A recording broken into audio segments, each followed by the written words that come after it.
दोस्तों, जैसा कि आप लोगों का क्लास 10th से जो है सेकेंडरी मंथली एग्जामिनेशन अक्टूबर 2023 यानी कि माध्यमिक परीक्षा जो है अक्टूबर मंथ का चल रहा है। तो इसके लिए हम लोग अभी साइंस का पेपर का सलूशन करेंगे, जो कि क्लास 10th के लिए एकदम 100% कर सकते हो ओरिजिनल पेपर ही एक प्रकार से, क्योंकि अभी जो भी क्वेश्चन हम आपको बताएंगे ना सीधे आपके एग्जाम में ये जो है सेम टू सेम देखने को मिल जाएगा। तो चलिए बिना विलंब के हम लोग क्वेश्चन आंसर को स्टार्ट करेंगे। उससे पहले आप लोगों से एक ही रिक्वेस्ट रहेगा कि हमारे चैनल पर न्यू आए हैं तो चैनल को सब्सक्राइब कर लीजिए, क्योंकि यहाँ पर आपको सभी सब्जेक्ट का पेपर जो कराया जाता है। और अभी तक आप लोगों ने हमारे टेलीग्राम ग्रुप और व्हाट्सएप ग्रुप को नहीं ज्वाइन किया तो वीडियो के डिस्क्रिप्शन बॉक्स में जो है ना लिंक दिया हुआ है, ज्वाइन कर लीजिए। नहीं तो जो चैनल का नाम है सेम सर्च कीजिए, टेलीग्राम पे मिल जाएगा। और नहीं तो आपको पेपर वगैरह लेना है तो आप सीधे मुझे इस नंबर पर मैसेज करिए, अपना क्लास लिख करके मैं आपको सीधे जो है व्हाट्सएप ग्रुप में ज्वाइन करके वहाँ पर सभी पेपर दे दूँगा। तो इस नंबर पर आप लोग कॉन्टैक्ट कर लेना। तो चलिए हम लोग देखते हैं। और आप लोगों को एक चीज़ और पता होना चाहिए, टोटल जो 30 क्वेश्चन मिलता है उसमें से मात्र आपको 30 क्वेश्चन दिया जाता है, उसमें से मात्र आपको 25 क्वेश्चन का आंसर देना होता है। तो 25 क्वेश्चन आप बना लीजिए, हम आपको 30 क्वेश्चन का आंसर दे देते हैं। तो चलिए पहला प्रश्न रहेगा, अवतल दर्पण की फोकस दूरी वक्रता त्रिज्या की क्या होती है? तो इसका राइट आंसर जो है ना ऑप्शन नंबर बी हो जाएगा, यानी कि आधी हो जाती है। अगली क्वेश्चन यहाँ पर है 2 नंबर की, नेत्र लेंस की फोकस दूरी कम हो जाने पर कौन सा दृष्टि दोष बनता है? तो इसका भी right answer option number A हो जाएगा, यानी कि निकट दृष्टि दोष हो जाएगा। उसी प्रकार से अगली क्वेश्चन यहाँ पर 3 नंबर प्रश्न पूछा गया कि लघु पठन के समय परिपथ में विद्युत धारा का मान क्या होता है? तो इसका right answer option number C हो जाएगा, यानी कि बहुत बढ़ जाता है। चलिए आगे देख लेते हैं। अगली क्वेश्चन है यहाँ पर 4 नंबर प्रश्न पूछा गया, निम्नलिखित में से कौन सा पद विद्युत परिपथ में विद्युत शक्ति को निरूपित नहीं होता है? तो इसका भी राइट आंसर होगा ऑप्शन नंबर बिल्कुल सही है, बी, यानी कि IR²। अगली क्वेश्चन देखिएगा। अगली क्वेश्चन यहाँ पर दिया गया है 5 नंबर प्रश्न है कि अभी नेत्रल लेंस की फोकस दूरी में परिवर्तित किया जाता है किसे? तो इसका राइट आंसर 5 का जो है ना ऑप्शन नंबर बिल्कुल सही हो जाएगा, सी, यानी कि हो जाएगा पक्षमावी मांसपेशियों में। चलिए अगली क्वेश्चन यहाँ पर जो दिया गया ना 6 नंबर प्रश्न दिया गया। प्रश्न देखिएगा क्या पूछा कि विद्युत मोटर जो है ना परिवर्तित किसे करता है? तो ये आप लोग याद कर लेना, लिख लेना, ये होगा ऑप्शन नंबर बी, यानी कि विद्युत ऊर्जा को यांत्रिक ऊर्जा में। अगली क्वेश्चन यहाँ पर देखिएगा 7 नंबर प्रश्न दिया गया। प्रश्न पूछा कि विद्युत बल्ब के फिलामेंट में किस तत्व का उपयोग होता है? तो इसका right answer option number A हो जाएगा, यानी कि टंगस्टन का हो जाएगा। अगली क्वेश्चन देखिए। अगली क्वेश्चन जो पूछा गया ना 8 नंबर पूछा गया कि एक साधारण प्रिज्म कितने सतहों से घिरा होता है? तो इसका right answer option number C हो जाएगा, यानी कि 5 सतहों से घिरा होता है, राइट आंसर सी हो जाएगा। अगली क्वेश्चन यहाँ पर 9 नंबर दिया गया। प्रश्न पूछा कि प्रतिबिंब का आकार हमेशा वस्तु के आकार से क्या होता है दर्पण के सामने? तो ये जो है ना ऑप्शन नंबर कैसा दर्पण होगा ये पूछा गया, तो राइट आंसर ऑप्शन सी होगा, समतल दर्पण होता है। अगली क्वेश्चन देखिएगा यहाँ पर 10 नंबर है। प्रश्न पूछा गया विद्युत चुंबकीय प्रेरणा की खोज किसने की थी? तो इसका राइट आंसर ऑप्शन नंबर जो है ना बी बिल्कुल राइट हो जाएगा, यानी कि फैराडे ने किया था।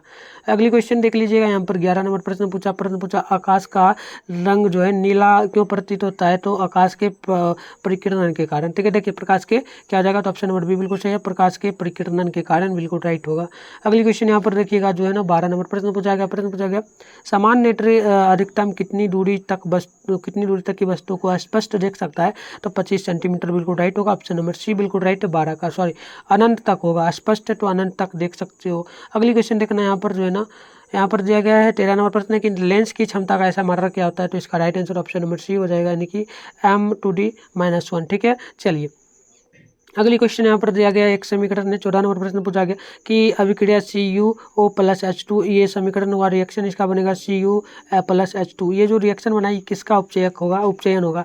तो इसका राइट आंसर जो है ना 14 का ऑप्शन नंबर बी हो जाएगा, यानी कि H2 यानी कि हाइड्रोजन का हो जाएगा। अगली क्वेश्चन यहाँ पर 15 नंबर है कि सोडियम की संयोजकता क्या होती है? तो इसका राइट आंसर जो है ना 15 का ऑप्शन नंबर ए हो जाएगा, यानी 1 होती है। अगली क्वेश्चन यहाँ पर देखिएगा दिया गया है 16 नंबर प्रश्न है कि एल्केन का सामान्य सूत्र क्या है? तो एल्केन का राइट आंसर जो है ना इसका 16 का राइट आंसर ऑप्शन सी होगा, CnH2n+2 हो जाएगा, बिल्कुल राइट आंसर। अगली क्वेश्चन यहाँ पर 17 नंबर पूछा गया कि उदासीन विलयन का pH मान क्या होता है? तो इसका राइट आंसर जो है ना ऑप्शन नंबर बिल्कुल सही हो जाएगा, सी, यानी कि 7 के बराबर होता है, राइट आंसर सी होगा। अगली क्वेश्चन यहाँ पर जाएगा 8 नंबर, आवर्त सारणी में कितने वर्ग होते हैं? तो इसका भी राइट आंसर 18 का ऑप्शन नंबर डी हो जाएगा, यानी कि 8 वर्ग होते हैं, ऑप्शन नंबर डी बिल्कुल राइट हो जाएगा, 18। ठीक है, चलिए 18 का हमने क्या बता दिया, ऑप्शन नंबर डी बिल्कुल राइट है। अगली क्वेश्चन 19 नंबर प्रश्न पूछा गया कि कौन सा धातु विद्युत का सुचालक होता है? तो इसका भी right answer option number B हो जाएगा, यानी कि हो जाएगा ग्रेफाइट। अगली क्वेश्चन देखिएगा 20 नंबर पूछा गया कि कार्बन क्या है? तो कार्बन जो है ना यह बिल्कुल राइट आंसर होगा, ऑप्शन नंबर बी, यानी कि और धातु हो जाएगा। अगली क्वेश्चन यहाँ पर 21 नंबर प्रश्न पूछा गया निम्न में कौन दुर्बल अम्ल है? तो इसका भी राइट आंसर ऑप्शन नंबर बिल्कुल डी हो जाएगा, यानी कि CH3COOH। अगली क्वेश्चन यहाँ पर जो है ना 22 नंबर पूछा गया कि पोटेशियम के की परमाणु संख्या क्या होती है? तो इसका राइट आंसर ऑप्शन नंबर जो है ना ए बिल्कुल राइट होगा, यानी कि 19 हो जाएगा। अगली क्वेश्चन है 23 नंबर प्रश्न पूछा गया कि निम्न में से कौन मुख्यतः बायोगैस है। तो बायोगैस क्या है, तो इसका राइट आंसर जो है ना, तो इसका ऑप्शन नंबर बी बिल्कुल राइट होगा, CH4 हो जाएगा। अगली क्वेश्चन यहाँ पर देखिएगा 24 नंबर है, साधारण नमक का रासायनिक सूत्र क्या होता है। तो इसका राइट आंसर जो है ना 24 का ऑप्शन नंबर बी हो जाएगा, CNaCl हो जाएगा। अगली क्वेश्चन यहाँ पर देखिएगा 25 नंबर पूछा गया प्रश्न है कि किसी अभिक्रिया में भाग लेने वाले पदार्थ क्या कहलाते हैं। तो इसका भी right answer option number C हो जाएगा, यानी कि अभिकारक कहलाएगा। क्या कहलाएगा, अभिकारक कहलाएगा, याद कर लीजिए। अगली क्वेश्चन यहाँ पर जो है ना 26 नंबर प्रश्न पूछा गया कि कौन शून्य वर्ग का तत्व है। तो शून्य वर्ग का तत्व यहाँ पर जो है ना ये हो जाएगा आपका He, ठीक है, हीलियम हो जाएगा। अगली क्वेश्चन है 27 नंबर, स्वपोषी पोषण के लिए आवश्यक तत्व क्या हो सकते हैं। तो इसका भी राइट आंसर है 27 का ऑप्शन नंबर जो है ना डी बिल्कुल राइट हो जाएगा, इनमें से सभी हो जाएगा, यानी कि कार्बन डाइऑक्साइड तथा जल, क्लोरोफिल हो जाएगा, सूर्य का प्रकाश हो जाएगा, ऑप्शन नंबर डी यहाँ पर जो है ना बिल्कुल राइट हो जाएगा। चलिए अगली क्वेश्चन यहाँ पर देख लीजिएगा 28 नंबर पूछा गया, इनमें से कौन प्रकाश संश्लेषी अंग है। तो इसका भी राइट आंसर ऑप्शन नंबर जो है ना सी बिल्कुल सही होगा, यानी कि पत्ती हो जाएगा। अगली क्वेश्चन है यहाँ पर 29 नंबर, मनुष्य के शरीर की सबसे बड़ी ग्रंथि क्या होगी। तो इसका राइट आंसर ऑप्शन ए होगा, यानी कि यकृत हो जाएगी।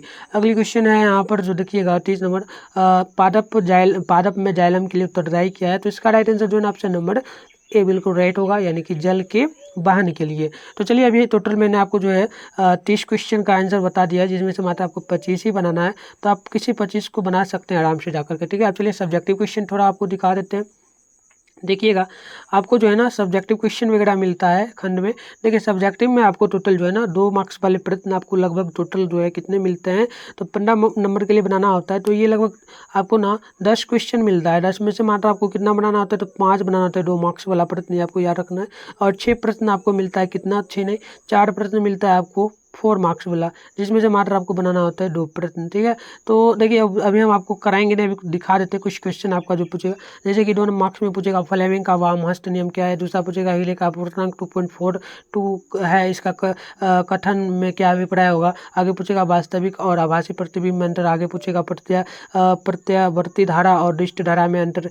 ये सब आपसे पूछेगा। और आपसे क्या क्या पूछेगा तो यहाँ पर देख लीजिएगा। और पूछेगा तारे क्यों टिमटिमाते हैं। और पूछेगा विद्युत चुंबकीय अपवर्तन से आप क्या समझते हैं। तो ये सब प्रश्न पूछेगा। इन सभी का अगर आपको आंसर चाहिए तो सबसे पहले तो आप लोग चैनल को सब्सक्राइब करके नोटिफिकेशन को ऑल पे प्रेस कर लीजिए, क्योंकि सबसे पहले इसी चैनल पे आपको सब्जेक्टिव का आंसर की अपलोड किया जाएगा और बताया जाएगा कहाँ पर मिलेगा, ठीक है। वो भी बताया जाएगा। एंड साथ में टेलीग्राम ग्रुप और व्हाट्सएप ग्रुप को अभी तक ज्वाइन नहीं किए तो वीडियो के डिस्क्रिप्शन बॉक्स में दोनों का लिंक दिया हुआ है, ज्वाइन कर लीजिए। और उसके बाद आप क्या करिए, इस चैनल पर हमें मैसेज कर दीजिए, आपको व्हाट्सएप ग्रुप में ज्वाइन कर देंगे। वहाँ पर भी आपको पेपर मिल जाएगा। और भी जो इंपॉर्टेंट क्वेश्चन आपको चाहिए बोर्ड एग्जाम 2024 के लिए, उसके लिए भी आपको दे दिया जाएगा, ठीक है। तो चलिए जाते जाते आप लोग वीडियो को भी लाइक कर लेना और अपना एक प्यारा सा कमेंट बॉक्स में कमेंट करके जरूर जाना।